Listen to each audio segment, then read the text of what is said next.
Selamat pagi semuanya. Namo Buddhaya. Numpang tanya dulu ya, siapa yang kemarin Sabtu ndak hadir coba? Banyak ya, 40% ya. Baik, karena yang tidak hadir kemarin 40%, kita refresh ya pelajaran kita kemarin. Silahkan. Semua dapat kertas enggak? Kurang ya kertasnya? Nah, tolong semuanya pakai kertas ini ya. Silahkan dicoret-coret kertasnya. Kalau nanti sayang dengan kertasnya, bisa minta PDF-nya ke panitia, bisa dicetak lagi. Ya, jadi selama pelajaran ini, silahkan kertasnya dicoret-coret.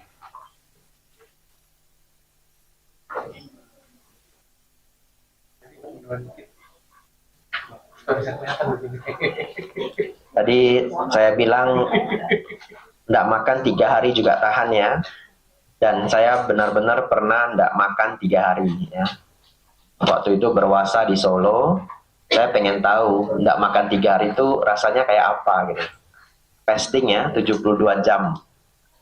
Jadi bagi Anda yang belum tahu rasanya seperti apa, saya kasih tahu ya. Ya, yang pertama sulit tidur.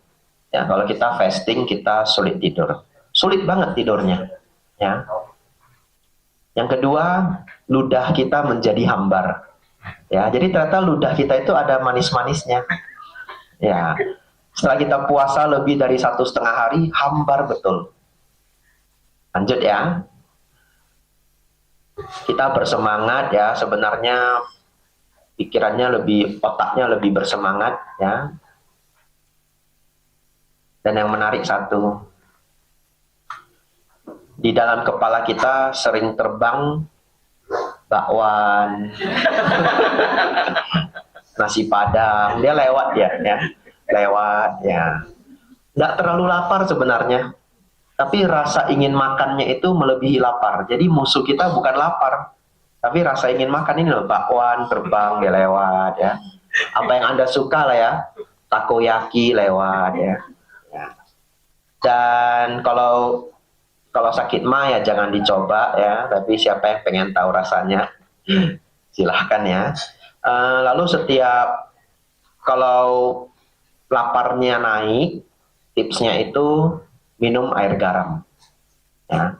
Jadi sebenarnya kita lapar itu signal ya, salah satunya tubuh kekurangan natrium ya. Lalu setelah lewat 3 hari ya aman-aman aja ya. Lalu kenapa Bante fasting 3 hari? Ya, katanya itu saat ini adalah salah satu terapi untuk mencegah kanker. Ya, untuk mengaktifkan autofagi. Kalau di Amerika ya, beberapa orang terkenal dia fasting 7 hari bahkan, tapi di bawah pengawasan dokter. Boleh cek di YouTube ya, ada yang terkenal namanya Tim Ferriss. Ya, Tim Ferriss itu quite famous, podcast tertua ya. Setua Joe Rogan podcastnya sepertinya. Nah, dan dia buat 2 buku yang sangat bagus. Anda boleh cari bukunya Tim Ferriss ya. Itu dia melakukan podcast bertahun-tahun, lalu semua insight dia gabungin ya. Anda beli buku itu worth it karena bukunya tebal banget. Ya, bisa dibaca pelan-pelan ya. Dan tidak harus dibaca habis. Anda cek aja topik yang Anda suka gitu. Saya lupa judulnya. Tools of Giant maybe, Tools of Titans, ya Tools of Titan. Ya, saudara-saudari,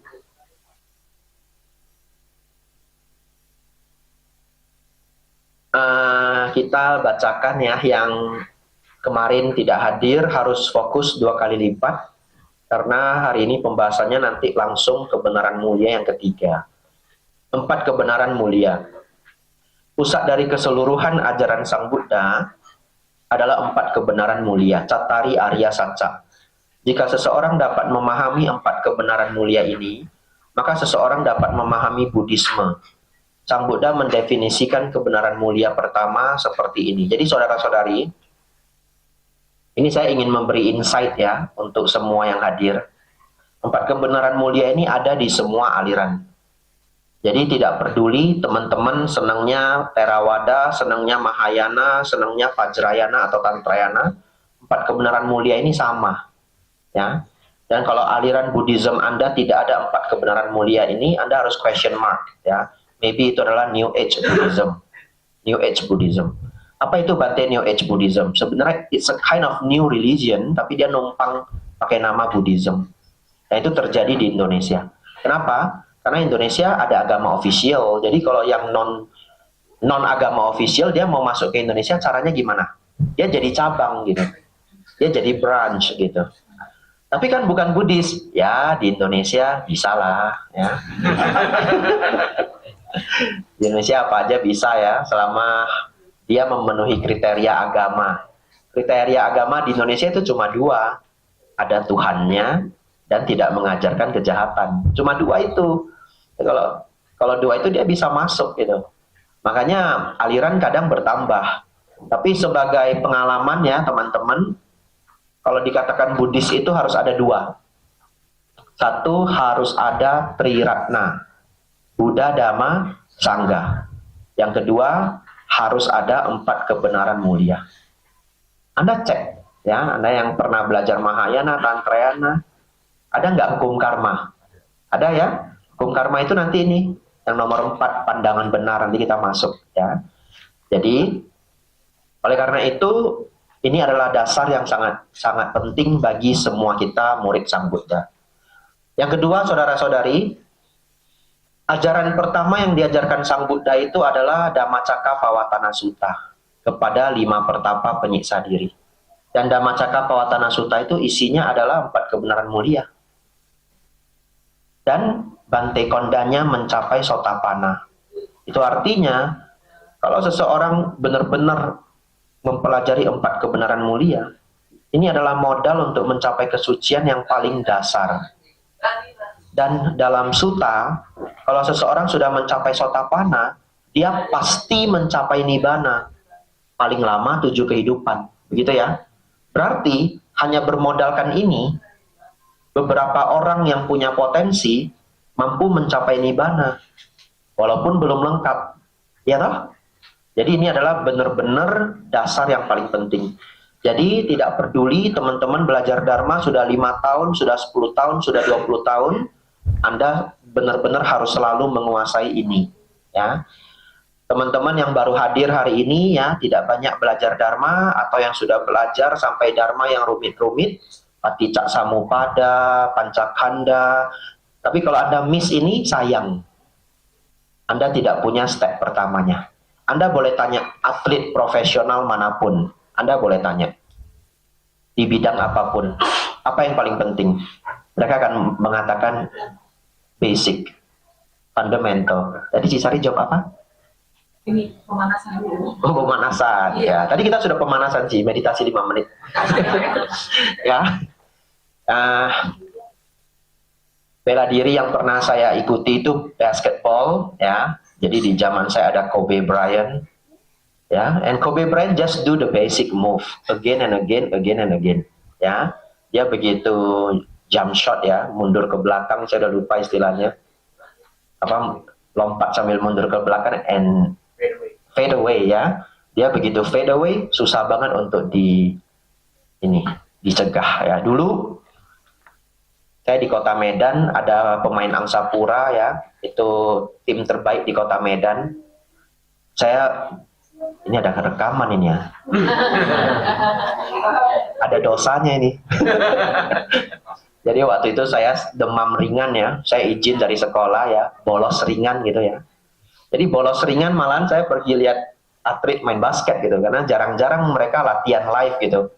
Jadi saya liatin ada satu playmaker itu yang biasa ngontrol dribblingnya, dia jago banget dribble, orangnya nggak terlalu tinggi, dan dia ngajari temennya dribble, dan dribblenya itu cuma cross dari kanan ke kiri, nggak ada teknik aneh-aneh masuk ke kolong kaki atau spin ke belakang, no, dari kanan cross ke kiri, itu basic move, dan dia buktikan dia cross everyone pakai teknik itu.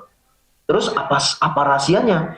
Ternyata dia ajari temannya, Kamu harus cross bolanya ketika badan kita dengan enemy kita itu hampir pas satu bola. Dan dia nggak akan punya cukup ruang untuk steal. Ya, saya lihat dari jauh kan, oh ini teknik rahasia ini ya. Lalu saya latih itu untuk beberapa waktu. Besok I cross all my friends. Yes, with the basic move. Ya, Anda jangan lihat saya agak gemuk ya. Dulu nggak segemuk ini ya. Nah, jadi olahraga kedua yang saya senangi adalah Brazilian Jiu-Jitsu. Kita punya hero di Brazilian Jiu-Jitsu itu adalah Roger Gracie. Ya, Roger Gracie itu 10 kali juara dunia. And he said the same. Ya, teknik yang dia gunakan adalah basic move. Unik ya. Jadi jangan underestimate basic move ya. Dan saya ingatkan lagi, Bante Kondanya mencapai Sotapanna menggunakan basic move ini. Ya, 4 kebenaran mulia. Mari kita lanjutkan. Yang pertama teman-teman ya, yang baru hadir hari ini, kebenaran mulia yang pertama itu adalah adanya duka.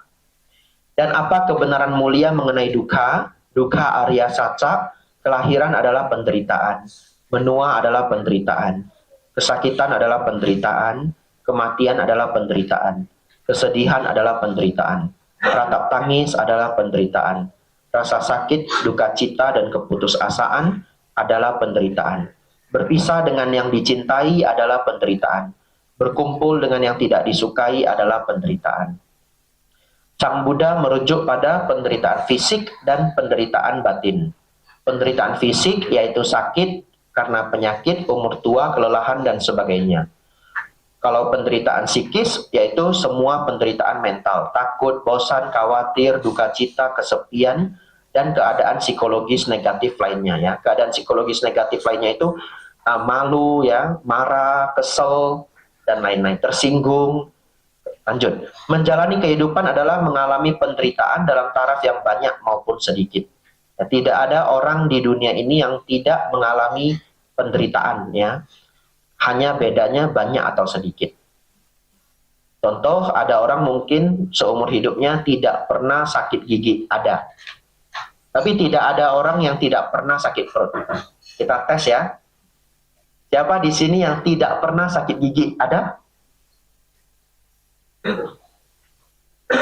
Tidak ada ya, tidak lulus saya ya. Uniknya ya teman-teman ya, saya sudah tes di banyak provinsi. Kadang ada loh, 1 orang, 2 orang, dia tidak pernah sakit gigi. Kenapa saya tahu? Karena dulu best friend saya, duduk di sebelah saya, tidak pernah sakit gigi seumur hidupnya.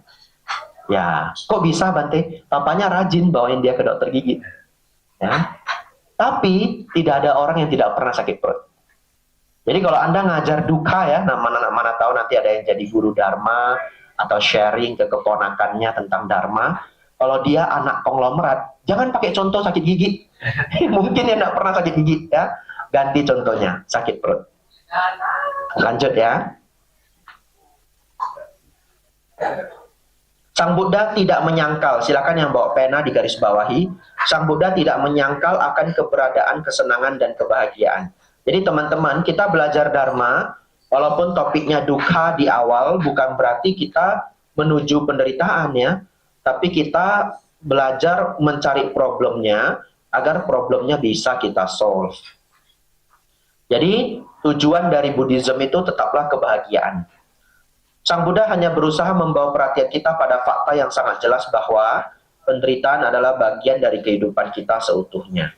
Kendati pun manusia pada umumnya telah berusaha untuk menghindari penderitaan dan mendapatkan kebahagiaan, namun masih jarang yang merasa telah menemukan kepuasan dan kebahagiaan internal dari dalam diri. Yang bagian ini juga penting ya, teman-teman yang hadir siang hari ini. Jikalau merasa ya hidupnya sebenarnya sudah quite good ya, semua sudah terpenuhi, tapi entah kenapa rasanya kok belum bahagia-bahagia banget ya. Nah ini Anda masuk kriteria ini ya. Karena memang sulit bagi manusia itu untuk merasa bahagia secara sempurna. Kemarin kita juga membahas kenapa begitu ya. Itu karena default our default brain system ya, our default brain system. Silakan catat nama bukunya, Why Buddhism is True. Ya, Why Buddhism is True. Saya menyarankan umat Buddha yang senang baca dan yang nggak senang baca, cobalah koleksi satu buku itu ya, Why Buddhism is True. Itu science, science and religion. Jadi yang nulis adalah Robert Wright.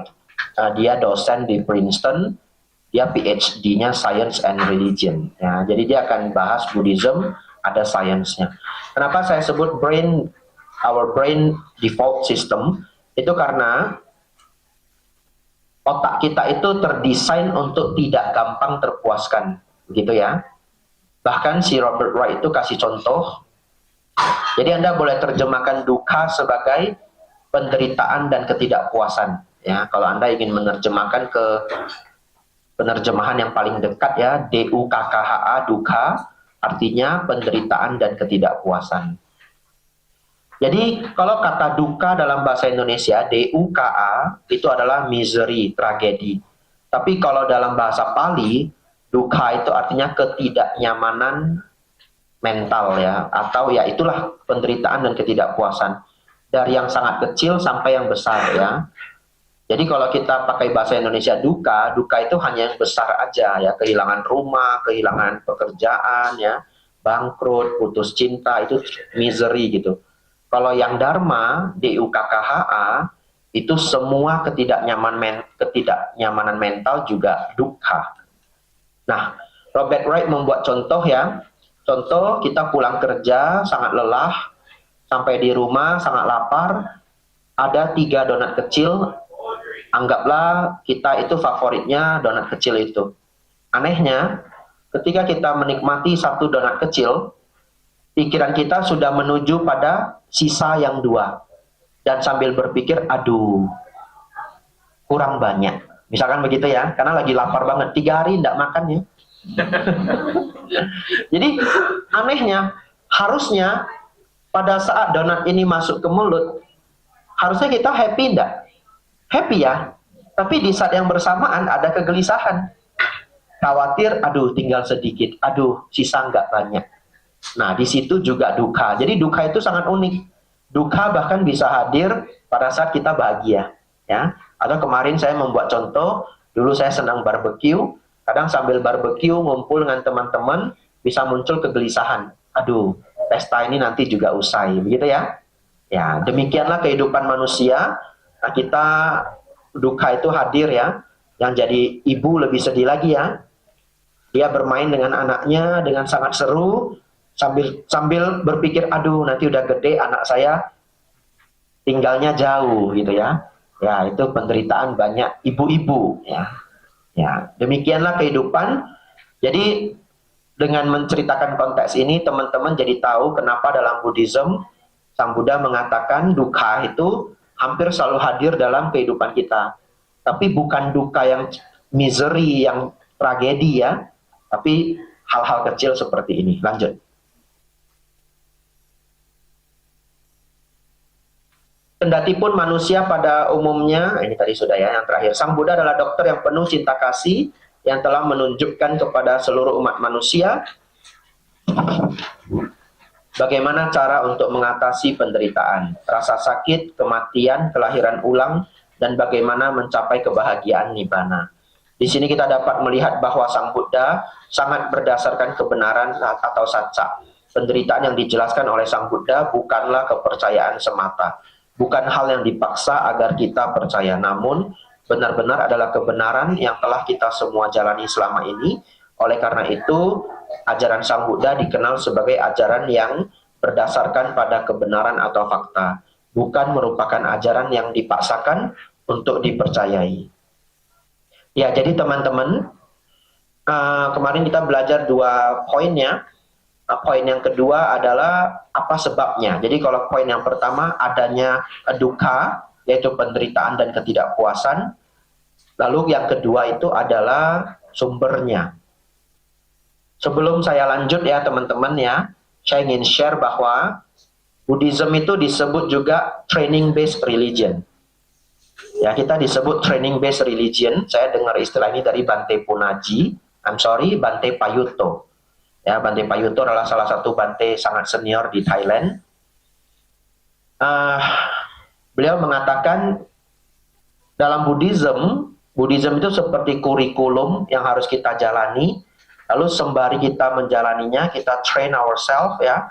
Lalu dari waktu ke waktu kita semakin berkembang. Dan saya sangat setuju dengan hal ini.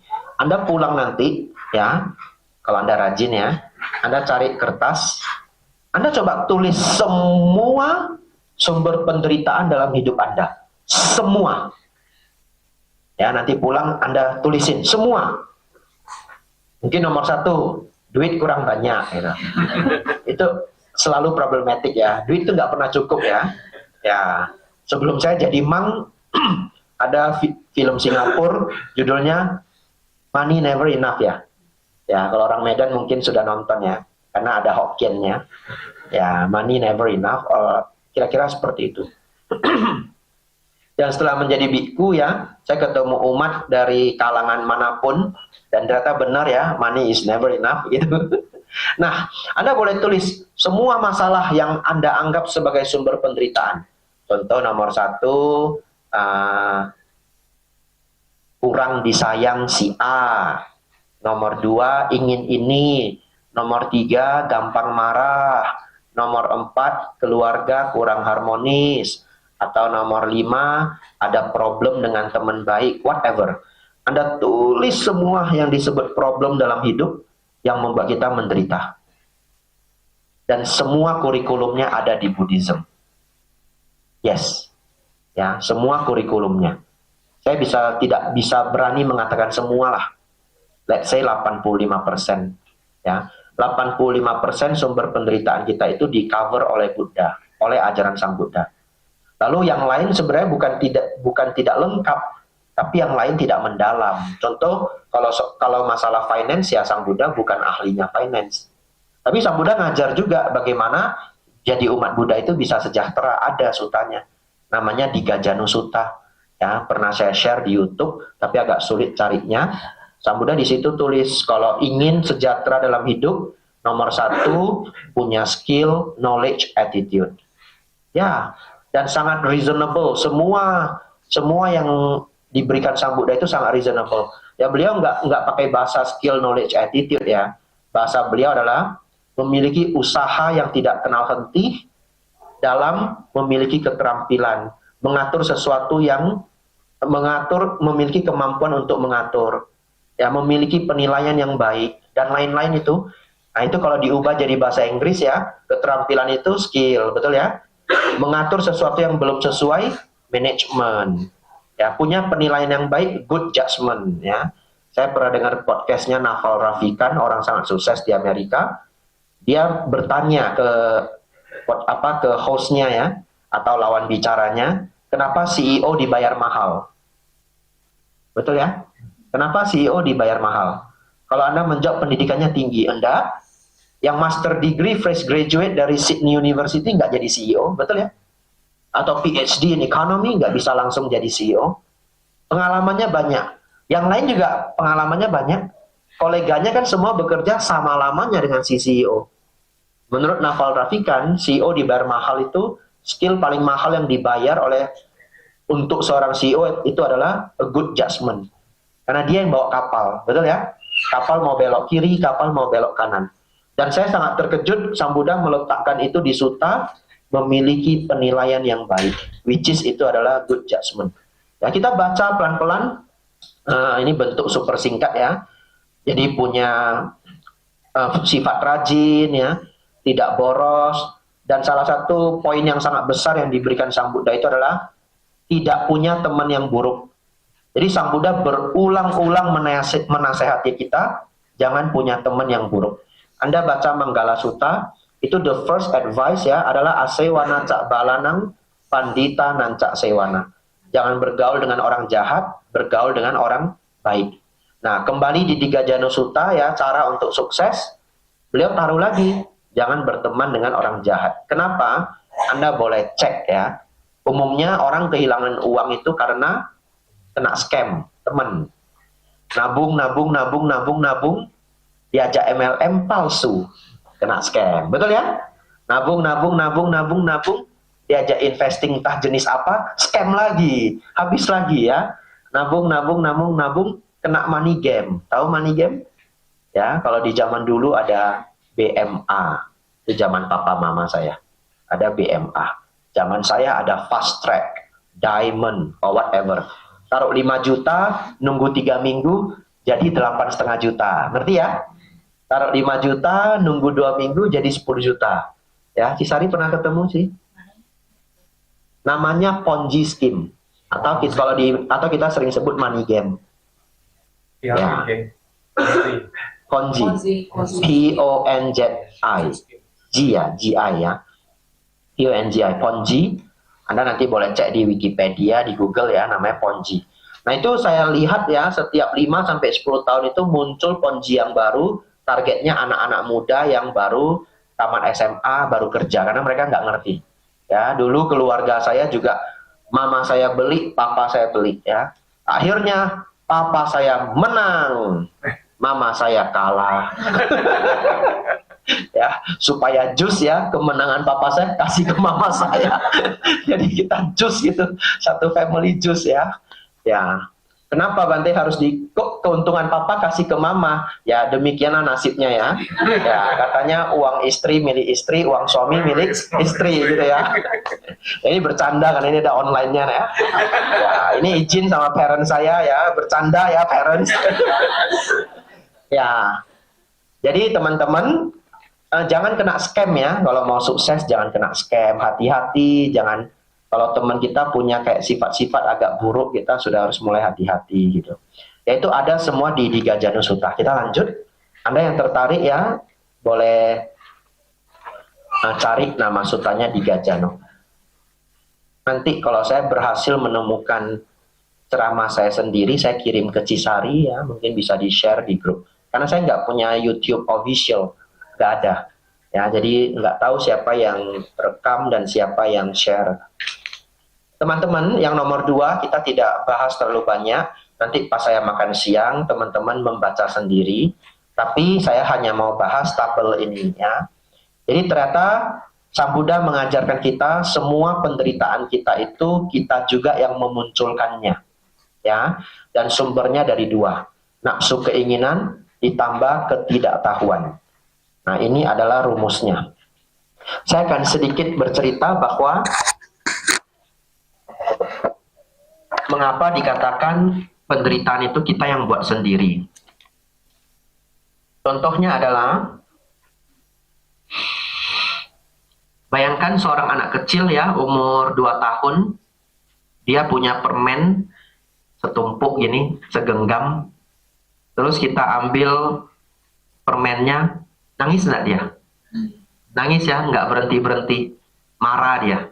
Marah, nangis, sedih, kecewa. Kenapa dia nangis? Ya 2. Satu, dia punya keinginan kan, pengen permen ini. Yang kedua, dia punya ketidaktahuan. Dia nggak tahu kalau permen itu murah. Permen itu nggak semahal-mahal itu. Nanti setelah dia umur 7 tahun, 8 tahun, dia udah lebih pintar. Dia udah ngerti $1 gitu ya. Dia udah ngerti gitu. Pada saat itu kalau kita curi permennya, dia udah nggak nangis. Mungkin kalau kita curi coklatnya, dia nangis gitu. Coklat lebih mahal. Betul ya? Jadi sebenarnya ketika dia kecil, apa yang membuat dia duka? Ketidaktahuan bahwa permen itu murah, begitu ya? Lalu Anda coba merenung. Sembari kita dewasa, banyak enggak duka-duka yang dulu kita alami, lalu saat ini kita senyum, kok saya dulu bodoh gitu. Betul ya? Berarti pada saat itu kita belum pinter. Belum pinter itu namanya awija. Wija ini pengetahuan.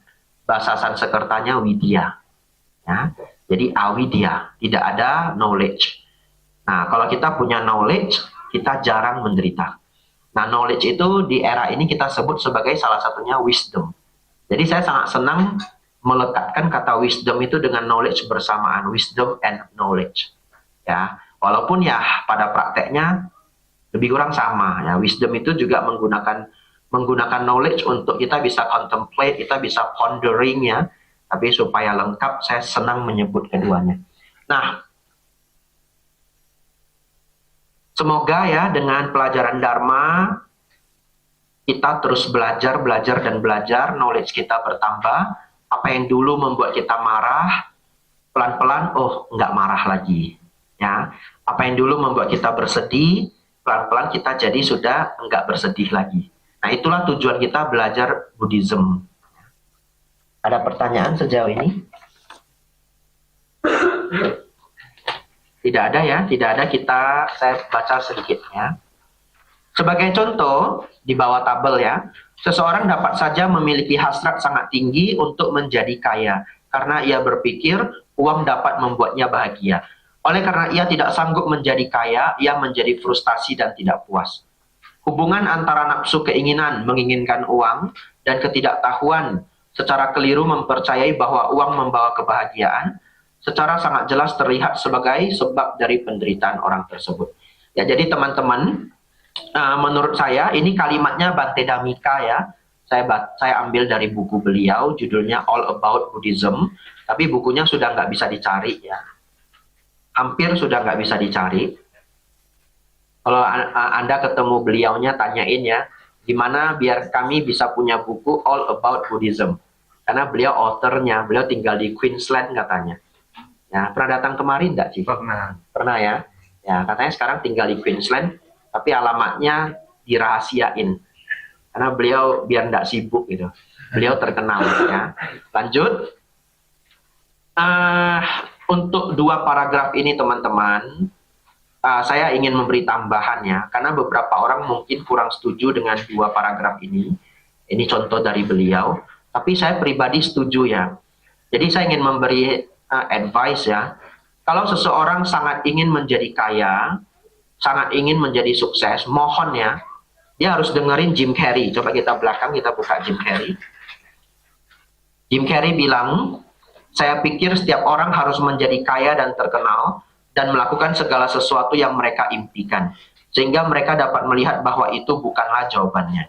Jadi begini teman-teman ya, kalau ada yang ingin sekali menjadi kaya raya pun, saya menyarankan Anda jangan menggunakan konsep nanti kalau sudah kaya saya bahagia. Jangan, Anda rugi. Kenapa rugi?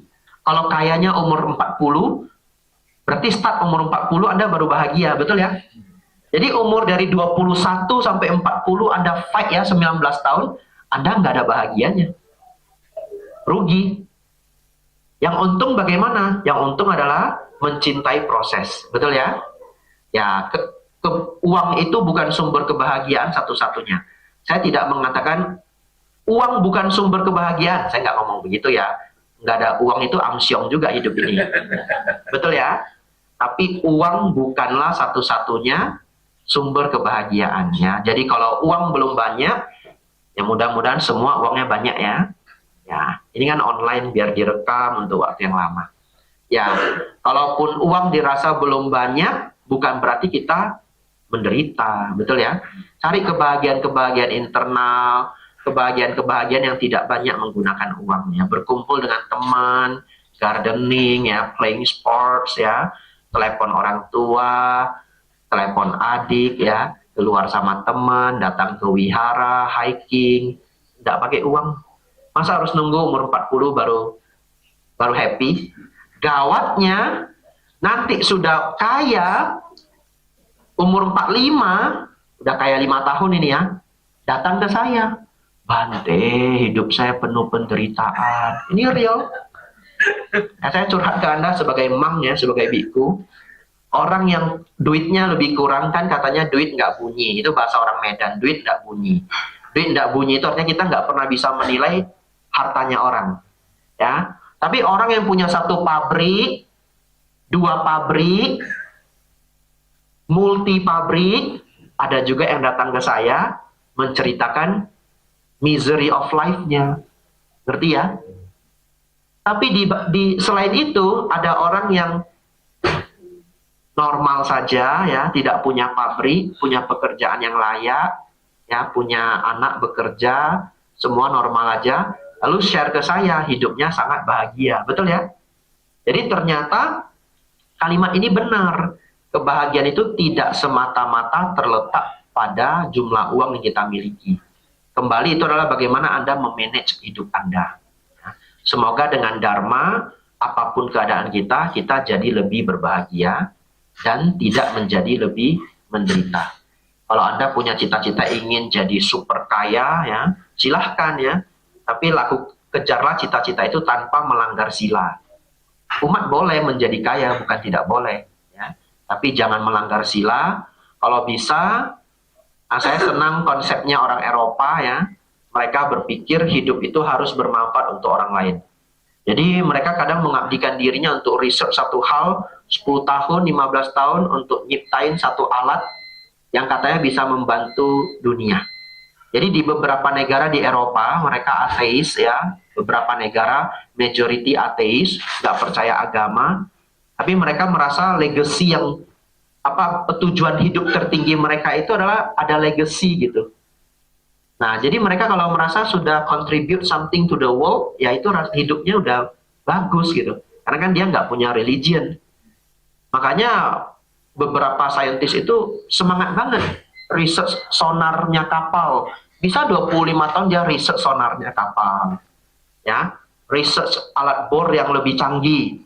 10 tahun, 15 tahun riset alat bor yang lebih canggih. Nah, setelah dia ciptakan, seluruh dunia bisa menikmatinya, termasuk kita, walaupun made in China ya. Ya, biar dia yang ciptain, China yang produksi ya. Kalau nggak made in China kita nggak bisa pakai ya.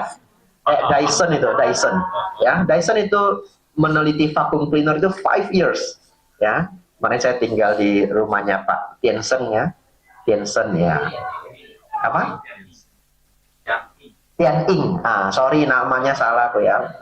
Udah numpang rumah orang salah lagi namanya. Sepertinya malam ini saya diusir ya. Ya, Tian-ing ya meminjamkan rumahnya untuk para Bante menginap selama di IBS ya.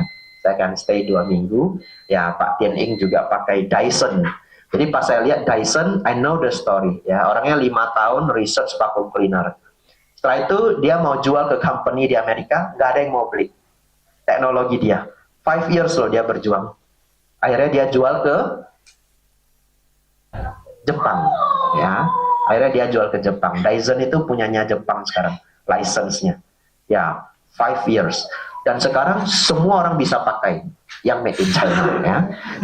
Yang Dyson enggak, yang Dyson enggak. Yang made in China semua niru. Sekarang di Indonesia yang mereknya, aduh saya lupa pakai ini, sorry. Ya, it's okay, nanti second part ya. Ini refreshing. Pakai aja ya. Jadi hari ini selain diusir Pak Tining, saya diusir panitia ya. Ya. Iya, bagus juga ya. Agak sensitif itu sih. Iya, jangan-jangan para dewa melindungi saya ya. Ya. Jadi teman-teman, saya menyarankan Anda untuk percaya Jim Carrey ya. Nanti Anda sudah kaya, sukses, terkenal, biasa aja kok. Seriously. Hidup itu ya biasa aja. Cuma lebih gampang dan masalah lebih sedikit. Ya. Karena ada obat merah kalau di Indonesia. Ya, katanya obat segala obatnya. Uang 100.000 ya. Ya, namanya obat merah ya.